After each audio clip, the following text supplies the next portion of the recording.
한국형 전투기 KF-X를 개발하는 데는 처음부터 논란이 많았습니다. 과연 우리나라가 굳이 KF-X 같은 국산 전투기 개발을 해야 되느냐 말아야 하느냐. 작은 땅덩이 나라에 고작 200에서 400대 정도 국내용으로 일감 몰아줘서 생산하고 수출 물량은 있을지도 확신이 없는 상태에서 과연 천문학적 비용을 들일 필요가 있는가. 미국 록히드 마틴사에서 F-35 전투기를 도입하면서 레이더 기술 이전 문제로 논란도 있었고, 그리고 엔진은 쌍발로 해야 하는가 아니면 경제성을 위해 엔진 한 개의 단발 엔진으로 가야 하는가.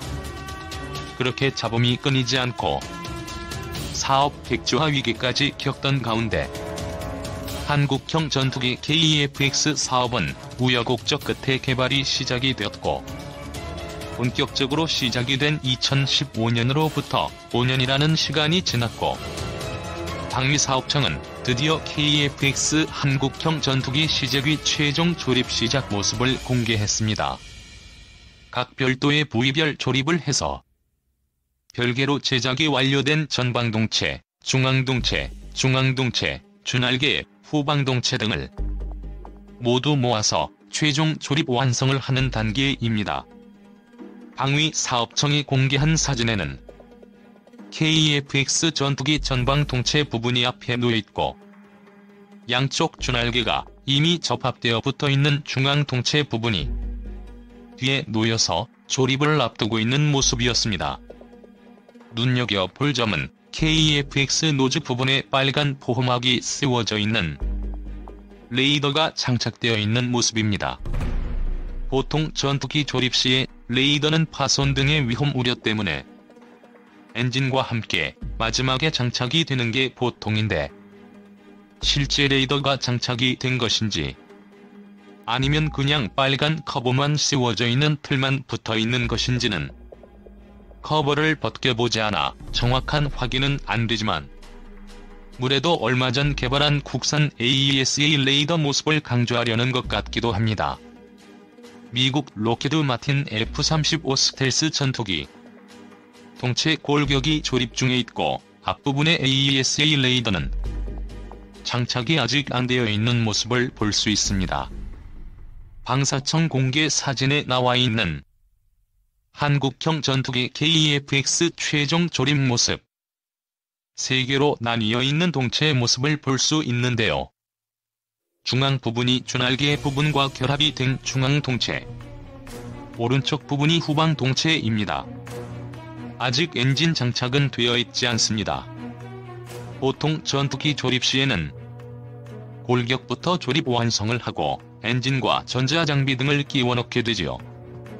이번 KF-X 최종 조립 시작 모습 공개는 지난 8월 국산 개발 AESA 레이더 개발 소식과 함께 연이어 나온 소식으로, 최초의 국산 초음속 전투기 KF-X 시제기가 순조롭게 계획적으로 진행되고 있음을 알 수 있습니다. 정광선 방위사업청 한국형 전투기 사업단장 말에 따르면, 한국형 전투기 KF-X 시제기가 현재 계획대로 조립에 성공을 하면 내년 상반기에 조립 완성이 된 KF-X 전투기 시제기 모습을 볼 수 있을 것이라고 합니다. 전투기에서 가장 중요한 부품은 역시 레이더와 엔진이라고 할 수 있습니다. 처음에는 KF-X 전투기가 경제성을 위해 엔진 한 개만 달린 단발 전투기로 개발을 할 것이냐, 아니면 그래도 안정성을 위해 엔진이 2개 달린 쌍발 모델로 개발을 될 것이냐. 위의 사진은 당시 KF-X 디자인 후보로 방위사업청에서 저울질하던 단발형 모델 중 하나였습니다. 요즘 전투기들은 하이엔드급 최상위 전투기가 아닌 한 경제성을 위해 강한 추력 엔진을 하나 박아 넣는 단발형 디자인이 추세이며, 우리나라가 도입을 한 미국 록히드 마틴 F-35 스텔스 전투기 역시 엔진이 한 개만 장착이 된 단발 엔진 전투기입니다. 반면 엔진이 2개 장착된 쌍발 엔진 전투기는 부품이 더 많이 필요하고 유지 보수비가 많이 들기는 하지만 엔진 한 개가 갑자기 고장이 되거나 피격이 되었을 시에 다른 나머지 엔진 하나만 가지고 귀환을 할 수 있는 등의 실제로 단발 전투기인 F-16 전투기 같은 경우에는 비행 중에 갑자기 엔진이 고장나서 셧다운 되어버리고 제시동에 실패를 하면 꼼짝없이 기치를 포기하고 비상 탈출을 감행해야 하는 경우가 많고 우리나라 KF-16 전투기 역시 이러한 문제로 상당수 기체가 손실이 되었습니다. 가작동 불능이 된 가운데도 나머지 엔진을 이용해 귀환에 성공한 사례들이 많았습니다. 단발 엔진 전투기 찬성론자들은 런 것은 그냥 단순 논리에 불과하고 엔진 고장으로 인한 추락 비율을 비교해보면 거의 비슷비슷해서 무의미하다고 말을 하기도 하지만 운용하는 측 입장에서는 아무래도 쌍발 엔진 전투기가 심리적으로 더 안정적이게 느껴지게 되는 것은 당연한 일입니다. 우여곡절 끝에 경제성, 가격보다는 안정성을 택해서 엔진 2기가 들어가는 쌍발 엔진 전투기가 된 주 엔진 베이스로 미국 제너럴 일렉트릭 GE4 F414 엔진을 택하게 됩니다. 당시 엔진 기술 협력 대상으로 유로파이터 전투기에 장착되는 EJ2000 엔진을 제안한 영국 롤스로이스사가 입찰에 붙었으나 결국 GE가 입찰권을 따내게 되었습니다.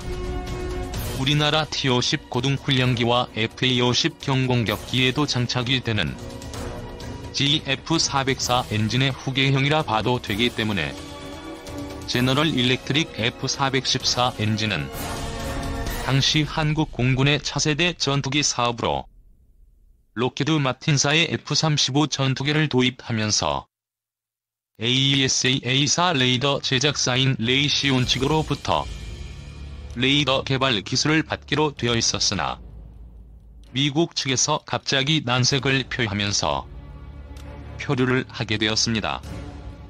AESA-A4 레이더 기술 도입을 할 루트를 미국 대신제 3국으로 급하게 선회하게 되었고 스웨덴 사브, 프랑스 탈레스, 이스라엘 엘타 3사가 스웨덴 사브는 제임즈 39F 그리펜 MG 전투기에 들어가는 라팔 전투기에 들어가는 RB2 AESA-A4 버전 레이더 ELM2052 레이더를 베이스 모델로 입찰에 내놓았는데 결국 이스라엘 엘타 측에서 가격 경쟁력을 갖추어서 입찰을 따내게 되었습니다. 당시 입찰에 참여했던 가격 순위는 순으로 입찰을 했는데 1위와 2위의 가격 차이가 크게 났다고 합니다. 프랑스 탈레스 RB2 레이더나 사브의 AESA 레이더는 이미 라팔 전투기와 제임즈 39 그리펜 MG 전투기에 이미 장착이 되어 실전 배치가 되거나 실전 배치를 눈앞에 두고 있던 상황이었지만 이스라엘 엘타사의 ELM2052는 약 80% 정도가 개발이 된 미완성의 물건이었습니다. 뭐 어쨌거나 우리나라는 완제품을 사다가 달려는 게 아니라 어느 정도의 원천 기술 확보를 해서 우리 것으로 만든 다음 국산화시키는 게 목표였기 때문에 ADD 국방과학연구소 한화시스템 측에서 최종 개발 완성을 했고 우리나라에서 완성된 레이더 안테나는 이스라엘로 공수되어 ELM2052 레이더 LRU 부분에 장착을 하여 테스트를 하게 됩니다. 이 LRU 부분도 향후 국산화될 예정입니다.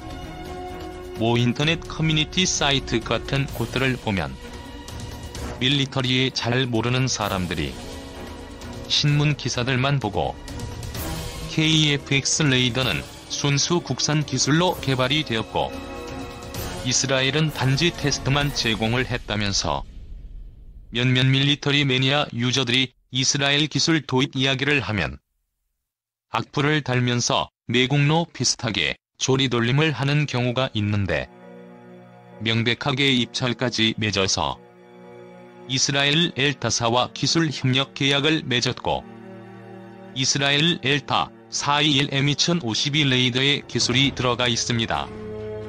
다만 21M2052 레이더 자체가 당시 이스라엘 측에서도 개발 중이던 물건으로 완성도가 80% 정도의 미완성 레이더였고, 우리나라 연구진들의 엄청난 노력과 헌최근 UAE가 우리 K9 자주포를 최종적으로 도입 기종으로 확정했지만 K9의 심장인 파워팩을 제공하고 있는 독일이 제동을 걸어왔다는 소식을 전한 바 있다. 우리가 세계 무기 시장에서 그동안 괄목할 만한 실적을 올리고 있음에도 핵심 부품의 외산 의존에 의한 이러한 우려스러운 사태를 떨치지 못하고 있다. K9와 함께 한화 디펜스가 개발한 K21-105 경전차를 인도에서 도입하려 한다는 소식도 전해지고 있는 가운데 이러한 명품 무기류의 엔진 국산화 가능성을 점검해볼 필요가 있어 보인다. 내가 보기에는 K2 전차의 파워팩을 완전 국산으로 장착하겠다는 것으로 볼 때 독일 등 핵심 부품의 도입선으로부터 우리의 기술력을 과시하고 세계 무기 시장의 슈퍼홀들의 장난질에 휩쓸리지 않겠다는 의지를 보여주려는 것으로 해석된다. 여기서 올해 시제기 완성이 예정되어 있는 최초의 국내 개발되는 전투기 KF-X의 수출에 가장 걸림돌이 될 수 있는 제트엔진 기술의 자립도에 대해 알아본다.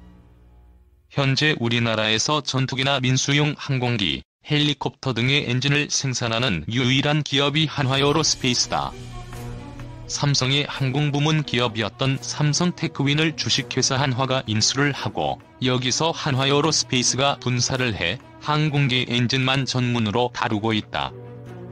이 회사 관계자의 말에 의하면 당장이라도 고성능의 전투기 엔진 국산화가 가능하다고 말한다. 다만 이 회사는 전세계 군수용, 민수용 항공기 엔진을 과점하고 있는 미국의 GPNW, 영국의 롤스로이스와 항공기 엔진의 개발부터 생산, 사후 서비스에 이르는 국제 공동개발 프로그램 계약을 맺고 엔진 부품 및 모듈 등의 공동개발 및 생산 공급을 맡고 있다. 그 계약 금액도 엄청나다.